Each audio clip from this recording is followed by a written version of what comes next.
These are your weekly announcements. I'm Briley Beck. And I'm Luke Bobbitt. Starting today through February 6th in your transitions classes, you could donate to Pennies for Patients. Your donations will be used to help fund blood cancer research and to ensure access to treatment for blood cancer patients by the Leukemia and Lymphoma Society. Key Club will help collect your donations, and the transitions class with the largest amount donated will win a pizza party delivered to that class. Every donation is important. Please help to fund this research. Students had the opportunity to show off their tech skills last Saturday in Franklin Tech's annual robotics tournament. With more, here's our own Clayton Clark. Last Saturday, Joplin High School Gym 2 and 3 was a sea of students, and all of them immersed in an exciting competition. We're having a robotics competition. It's called the 4-State Shootout. This is our third annual robotics competition. We have them every year towards the first of the year. We have several teams come every year and compete. This particular year we had 52 teams that competed, and that had people from Oklahoma, Kansas, Missouri, Arkansas all show up here to compete. I'm a junior, and in robotics, what we do with our design, we'll plot out a design with a small group of people. What we'll do is we'll build it up, test out many different designs, maybe 3 or 4 different ones to see if it works. If it does work, then we'll go on to build an anonymous robot, which what we do for that is you have to program a special code into it so it can do the round without you needing to move the robot yourself. The most rewarding thing about this is you see you and your team, I mean, not necessarily winning, but getting a few points, knowing that your robot is working, that all your hard work is adding up into the competition. The VEX Shootout is a competition. It's kind of like basketball. We have 2 nets, 1 at each end of the field, and you have 2 teams per alliance. There's a red alliance and a blue alliance. The alliance, they try to score more goals than the other team, and there are high goals and there are low goals. They can score extra points for doing an autonomous round, which is without programming your computer to do its task by itself. So without touching the controller at all, when the match starts, you can score points that way. When you win that match, then it starts a driver-controlled match. The driver-controlled, they have a minute and a half to drive around, score as many goals as possible before the end of the match. The last 30 seconds of the match, they can try and pick up their teammate. If they can lift their teammate 4 inches, they'll gain 25 points. If they can lift their teammate 12 inches, then they'll get 50 points. This year we had no qualifications. You just had to be a sophomore, junior, or senior to be in the class. There's robotics 1 and 2. But the following, next year, we're going to change that to you must be current on your math in your grade level. So if you're a sophomore, you have to take geometry. If you're a junior, algebra 1, etc. The best memory so far is making our Protobot, which is the first robot that you build. It kind of gets you into the basics of what you're going to be building for the competition. You go through a lot of hard tasks, and eventually you'll get through it and it'll get easier. If you're interested in robotics and this competition, then contact Levi Reed for more information. This is Clayton Clark with Jet HD. Thanks, Clayton. The next FCCLA meeting will be Wednesday, January 27th at 3:45 p.m. in room D114. All members should plan to attend. Now here's Dylan Nobbett with his movie review.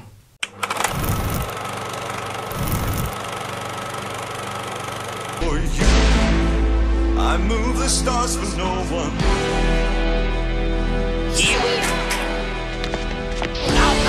Run so long, run so far. The world of Labyrinth. Thank you guys, and this week on A+ Reviews, we'll be addressing a recent celebrity death and debatably his most iconic movie. That actor is David Bowie, and the movie is Labyrinth. I'm Dylan, and Ian. Another star gone.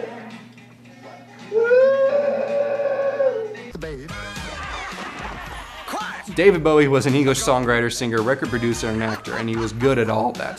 Some way down in his acting career, he played in The Labyrinth in 1986 as the Goblin King. The plot of the movie follows Sarah, played by Jennifer Connelly, as she journeys through a maze to recover her baby brother, who she accidentally wished away to the Goblin King. She has 19 hours to do this, or her brother becomes a goblin. The movie is set up like a fairy tale. The Labyrinth is a book Sarah reads and is her favorite book. So much so that she reenacts scenes from it in the parks with her dog, nobody else around. She does this instead of babysitting her brother while her dad and evil stepmother go out and enjoy themselves every now and one day. So, right off the bat, you can see that there are some problems with the story. For one, Sarah is in the wrong. She complains and shuts the world out. She is a brat. She doesn't go after her brother because she feels bad of it. She goes because she'll get in trouble if she doesn't. Also, she's supposed to be a nerd when it comes to this book. I bet she's read it more than once, but she doesn't seem to know any of the tricks of the maze or its inhabitants. The major theme here is supposed to be about growing up, but there are no actual obstacles in her way that would require her to grow up. The acting also is kind of bad. Even David's acting, I'll admit. Maybe this would be different if I were a kid watching it, but if that's the case, this is below average for kids films, even for the 80s. So really, what's there to like in this movie? The imagination. I'll give the set and prop designers credit for the look of everything in this movie. It's awesome. Everything has its own personality and different strengths and weaknesses. I'll admit too that the music was performed by David Bowie. It's pretty dang good. It saves it a bit. It's almost like Alice in Wonderland. A lot of walking and meeting up with people who are strange at places that we don't understand and moving on to the next one. I kind of like it. Overall, the movie still has some major flaws. So, its grade is going to come out to a 98% C+. It still has a lot of good in it, and it is worth checking out if you haven't seen it, but mind you, it's meant for kids, so it has a lot of handy quirks. One last thing, thank you, Ms. Fisher, for this wonderful whiteboard. I love it. Please give me more free stuff. I'm Dylan Novelet, and class is dismissed. Thanks, Dylan. An ACT practice session will be held on Wednesday, January 27th from 8:30 a.m. until 2 p.m. Your transitions teacher can give you the link to sign up. Anyone can sign up, but preference will be given to those students who are taking the February ACT test. Senior shirts are now available. Short sleeve shirts are on sale for $9, and long sleeve shirts are $11. Contact either Bernice Urbino Maturino, Matt McMullen, or Jennifer Nguyen to purchase yours. Get them before they run out, seniors. Also, Spirit Week is next week. With more, here's Amy Neuendorf. Spirit Week starts on Monday. This week's plan is Monday is Hawaiian Day, Tuesday Around the World, Wednesday Frat Day, Thursday Decades, and of course, Friday's Eagle Pride. I got an interview with Jesse Croney on just what Spirit Week is all about. My name's Jesse Croney. I am a junior, 11th grade, and I'm part of student council. I am treasurer. My job in student council is I'm treasurer, but I'm also in charge of Spirit Committee. Spirit Committee, we are in charge of Spirit Weeks. We organize, we help out with pep rallies. We also just in general help make the school a little peppier. Spirit Week is kind of a tradition at Joplin High. It's usually to help us get ready for the home games or the pep rally at the end of the week. It's to get us more energized and just to get us pumped. We do in general see a lot of student body participating, but we're trying to figure out something to help boost more participation in it. If you guys do have any, if anybody has an idea or suggestion, you guys can come to me or Jennifer Nguyen, and we'd be more than willing to hear it and see what we can do and maybe put it into next year's plan. Make sure you participate in all the fun and get your spirit on. I'm Amy Neuendorf with Jet HD.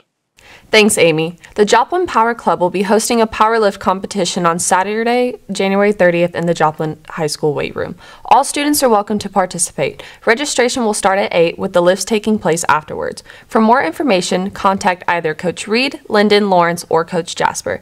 Now, here's Cooper Duckworth with an update on winter sports. Thanks, guys. Softball players Adrian Myers and Courtney Shryock have signed scholarship agreements with Coffeyville Community College. Nice job on going to the next level, ladies. Dinger time! Senior Darian Guillory received second place at the Bass Pro TOC dunk contest on Saturday. He threw down 2 monster jams in front of a packed JHQ arena crowd. Darian has had a stellar seasons of both basketball and football and is receiving looks from colleges for both. Keep on making Joplin proud, Darian, and most of all, keep on balling, baby!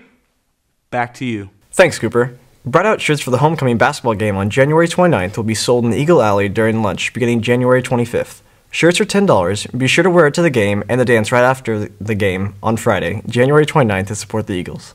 Congratulations to the 2016 basketball homecoming court. The junior attendant is Emmy Druin, the sophomore attendant is Mariah Vasquez, and the freshman attendant is Cameron Montoya. The senior queen candidates are Naomi Alexander, Emily Huddleston, Courtney Krollman, Tamara Masher, and Taylor Scott. The queen will be crowned at January 29th's basketball game at halftime. These have been your weekly announcements. Have a great week.